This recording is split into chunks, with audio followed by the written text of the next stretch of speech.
strategy needs to come before any tactics. And now we're even shifting to say strategy needs to come before tactics and technology, because now people are diving into AI without the proper strategy in place. Because step 1 and 2 of marketing is you need to understand who you're talking to and what message resonates with them. Hey, everybody. Welcome back to the Scale Smart, Grow Fast podcast. Now, in today's fast-paced business world, growth without intention leads to exhaustion and missed opportunities. In this episode, Sara Nay, CEO of Duct Tape Marketing, shares how leaders can scale strategically by aligning their marketing efforts, leveraging AI, and building a team that thrives. With over a decade of experience advising thousands of business owners, Sara offers a grounded, actionable approach to sustainable growth that protects your energy and maximizes your impact. Sara, thank you for being on the podcast today. How are you doing? I'm doing well. Thank you for having me on. Tell us a little bit more about your background. What brought you to Duct Tape Marketing in this role of helping other people with their marketing? Of course. So Duct Tape Marketing as a business has been around for about 30 years. I actually joined the team back in December 2010 as an intern. I had graduated college, done some traveling, was a ski bum, and went to South America for a while, 4 months or so, and came back and didn't really know what I was going to pursue. And so I started, honestly, as an intern saying, marketing sounds interesting. Let's see where this goes.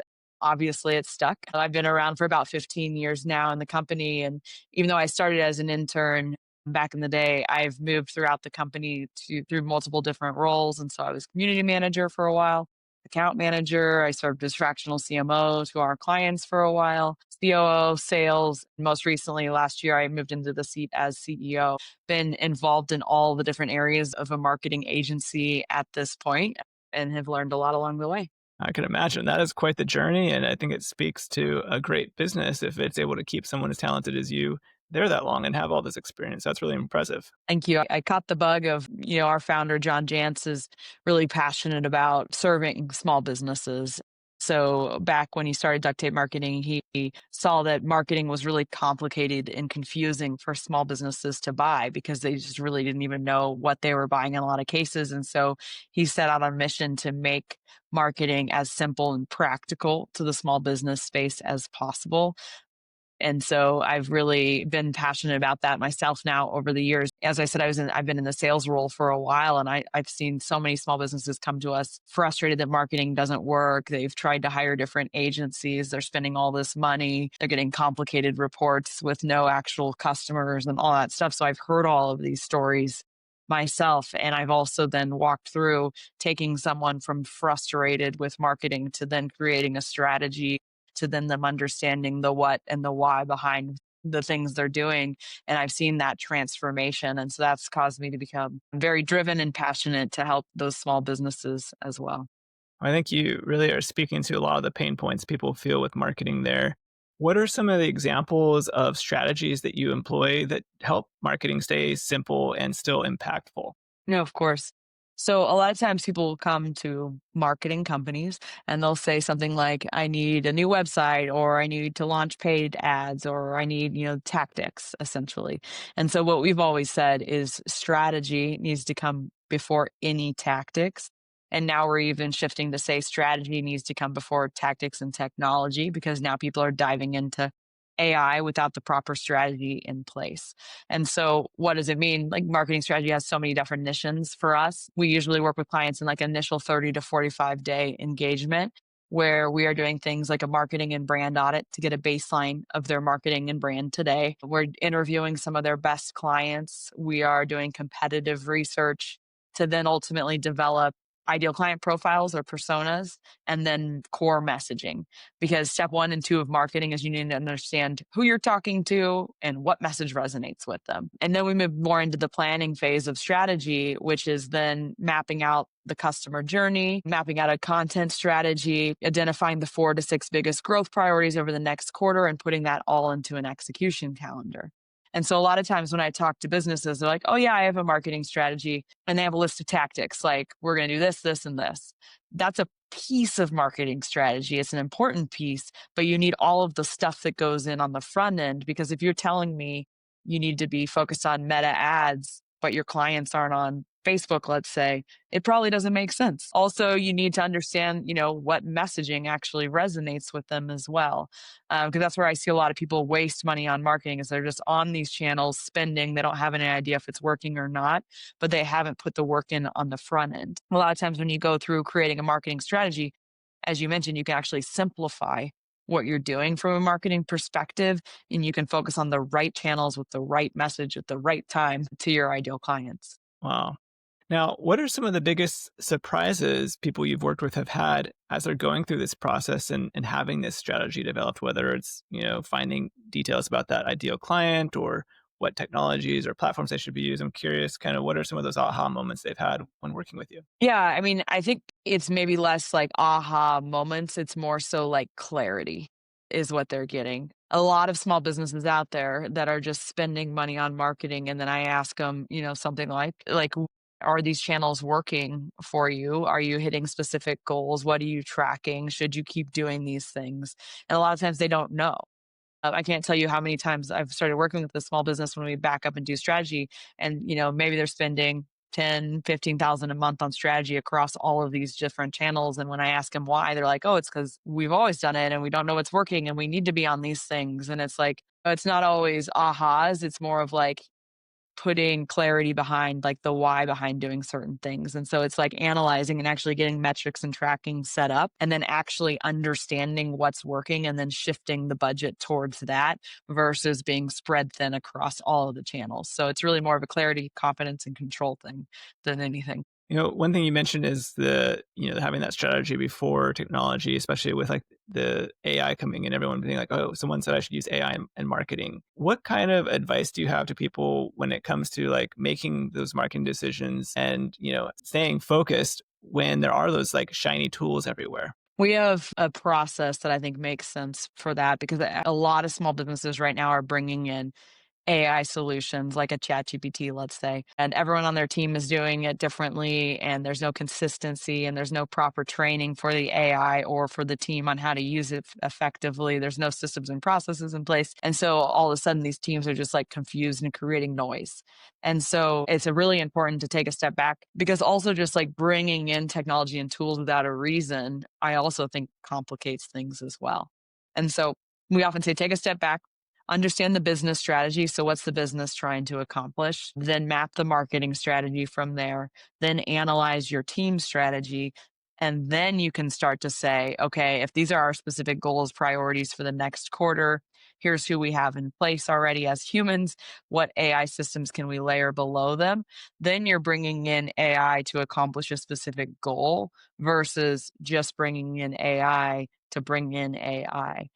So I think that's really important. And then when you bring in AI, because let's say you've identified you're going to bring in ChatGPT to help, increase repurposing content, let's say, as a priority over the next quarter to gain thought leadership. So if that's the strategy that you're going to focus on, then once you bring in a ChatGPT, then you need to spend time on the front end training on your business. And so things like your vision, your mission, your values, your ideal clients, your messaging, how you want to be seen in the world. Like you have to give AI that context. So then when it does start creating or helping you with like repurposing content, even it's going to stay on brand for the most part. Your tone of voice is going to match that stuff. So you create the strategy, you train AI on the strategy. And then once you start using AI, then it's really important to have systems and processes in place so your team is using AI consistently versus kind of everyone doing their own thing.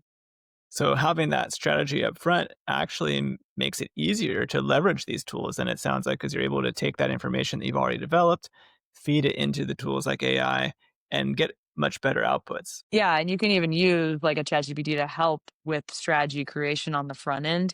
The important thing is that you're giving AI the context on your business. And so I see a lot of stuff like on LinkedIn or different platforms these days where it's like AI created that, anyone could say that, it's generic. And so I think that is some of the issues with businesses using AI is they're just generating generic stuff. But if you can give AI the context of your business and your viewpoints and your values and your stories, then it can help you move forward on content generation, but it still is telling your story and not just generic content. And so one of the things we love doing with AI is, you create a video on a topic that you want to be known for, or that you want to rank on, or whatever it is. And then you take that video and then you put it into AI to repurpose it into different forms of content. So it's still coming from you. AI is just helping you now turn that video into emails and blog posts and social posts and all of the things. And so you're able to get more bang for your time spent on the content.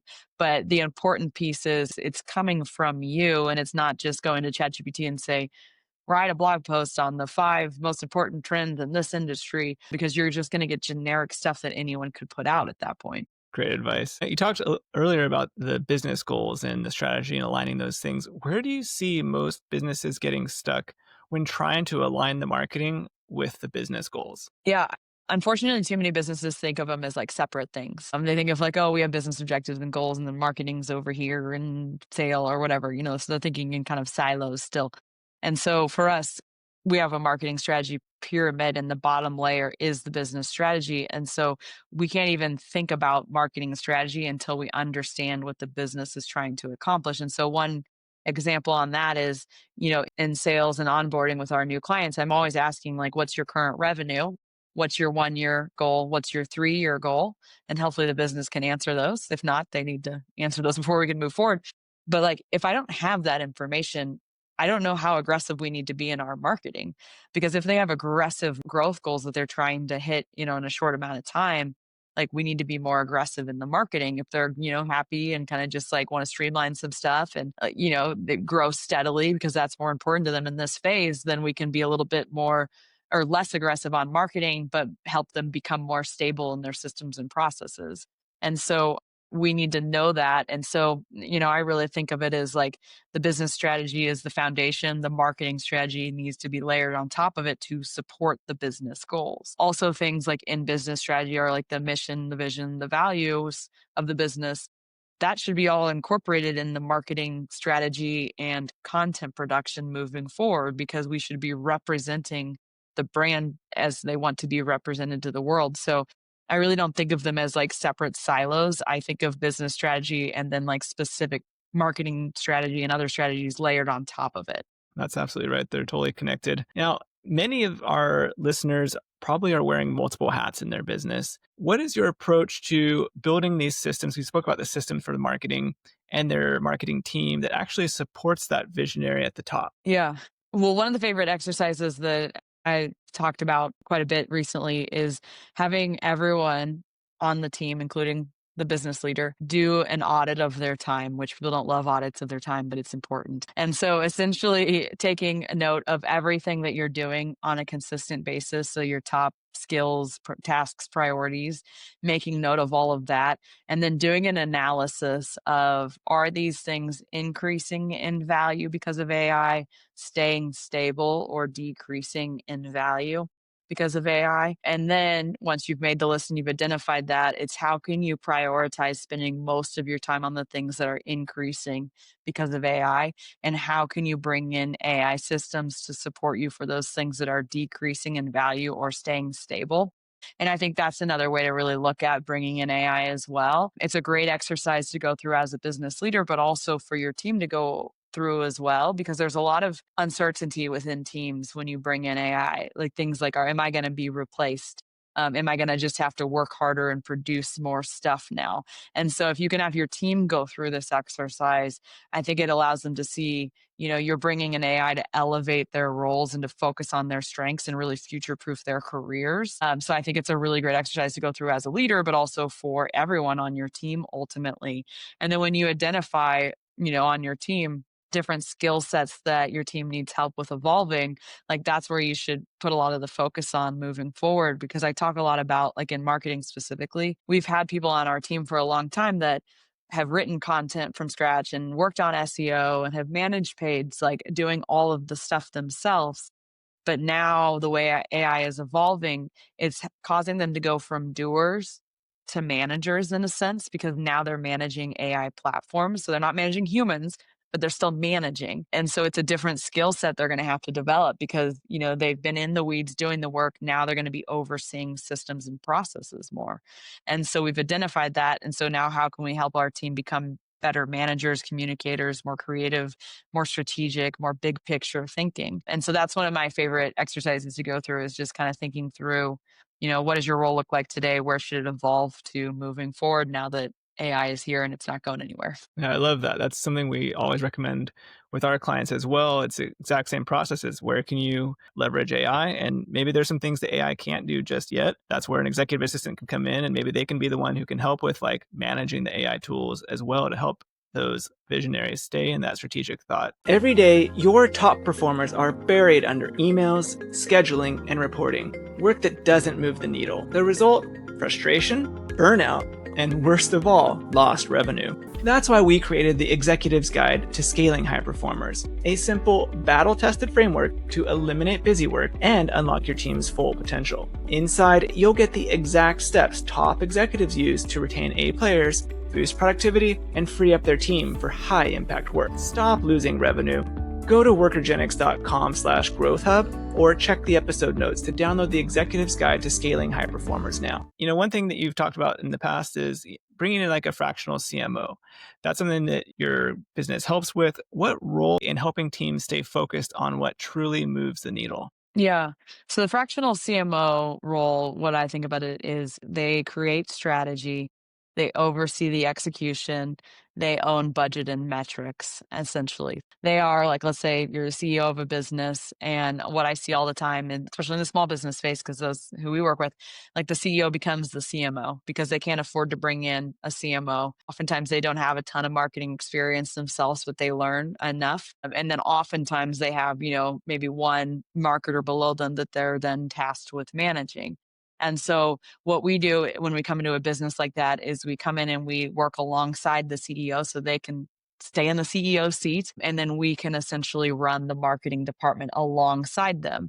And so we come in initially, spend about 30, 45 days with them, understanding what I talked about earlier, business strategy, mapping out marketing strategy, mapping out team strategy. And then when we move into long-term retainer with our clients, again, we're really running the marketing department. And so making sure the strategy actually gets executed on, and then also up leveling any marketers that are tasked with doing the execution work as well. Now, do you work if they maybe have some like in-house marketers as that fractional CMO, helping manage them and guiding them as well? Or is it have to be your team coming in and doing that work as well? Yeah, we provide a lot of flexibility because I understand every team structure is different.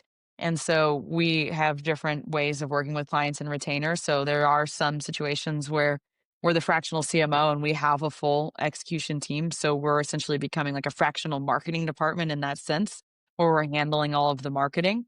But we also work with a lot of clients that have like one or two marketers in place. And so we're staying as the fractional CMO, we're up leveling those internal marketers by layering AI systems below them. And then we're plugging any gaps in. So let's say they don't have like a technical website developer. And so we're able to like plug in any gaps for like some more project type of work on top of that. Very nice. I imagine that's a huge relief for a lot of those leaders that are wearing all those hats.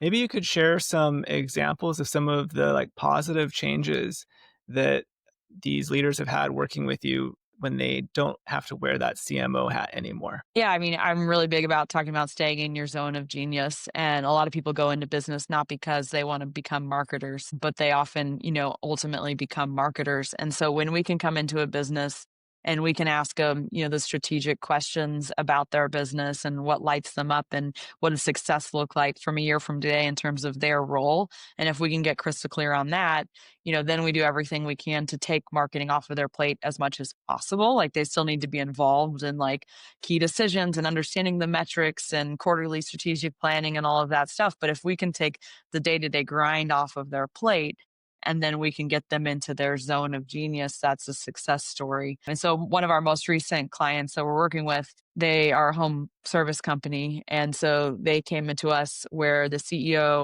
had one marketer in place, but this is also fairly common where that marketer was a friend who didn't have a lot of marketing experience, but was eager and willing to learn, which is great. If someone's willing to learn and they're growth minded, like those are really important things. But they hired us to come in and create the strategy, and then partner with the CEO to then take on managing this person because we have the marketing experience. And so we're able to really up level and train this person. So she is able to work at a higher capacity. And then below her, we built an AI system that helps with all of the content production that she was doing manually. And so it helps her with like everything from like landing page to ad copy to email campaigns to creating ebooks or whatever it might be. And so now she went from like in the weeds doing things without really true marketing mentorship to now having, a marketing advisor above her, a fractional CMO, and then also a content system below her so she can focus on learning different skills that she needs to continue to grow in. Speaking of building those skills, it sounds like you've got a great program for helping people level up.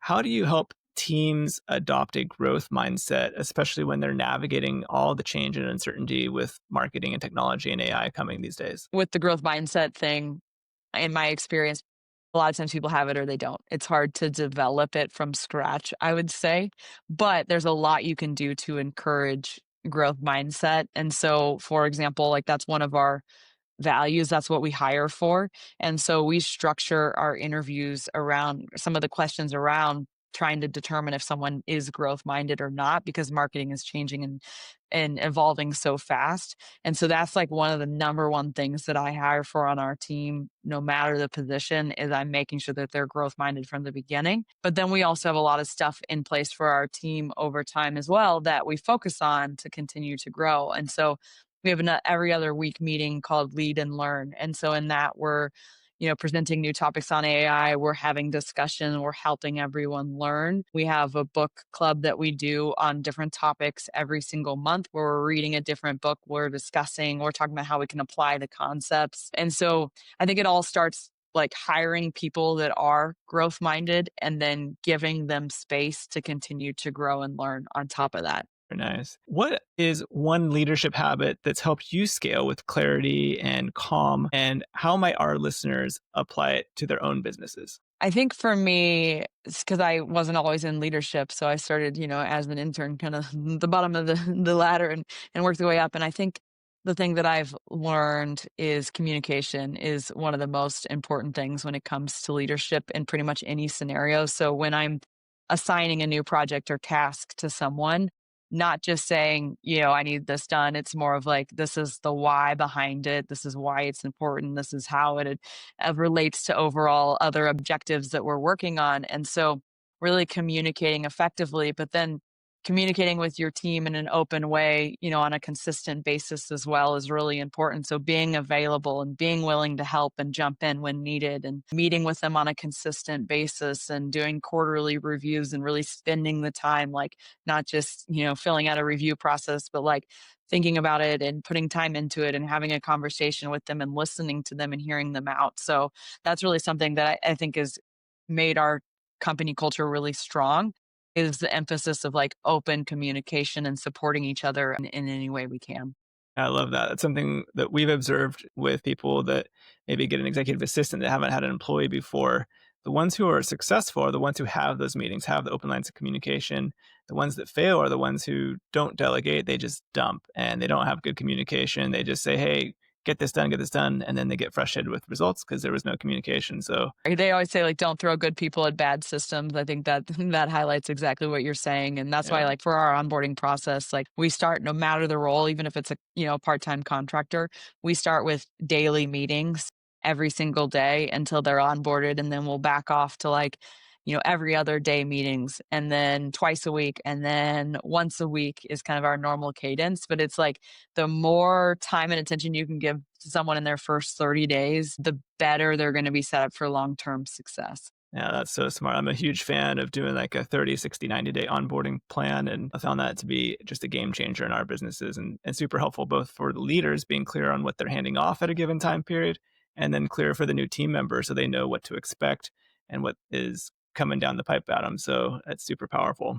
Well, as we wrap up, Sarah, what is one thing you'd like to share with leaders today if they take action this week can make a really big impact on their marketing game?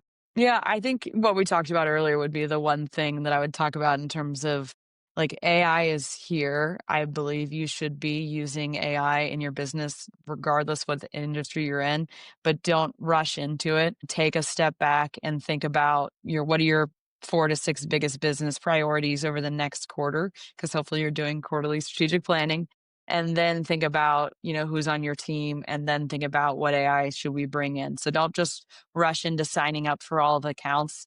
Take a step back, breathe, analyze, and bring it in strategically. Love it. Sarah, if people want to continue the conversation with you or learn more about your business offerings, what's the best way for them to connect? Of course, we have a page on our website, dtm.world/growth.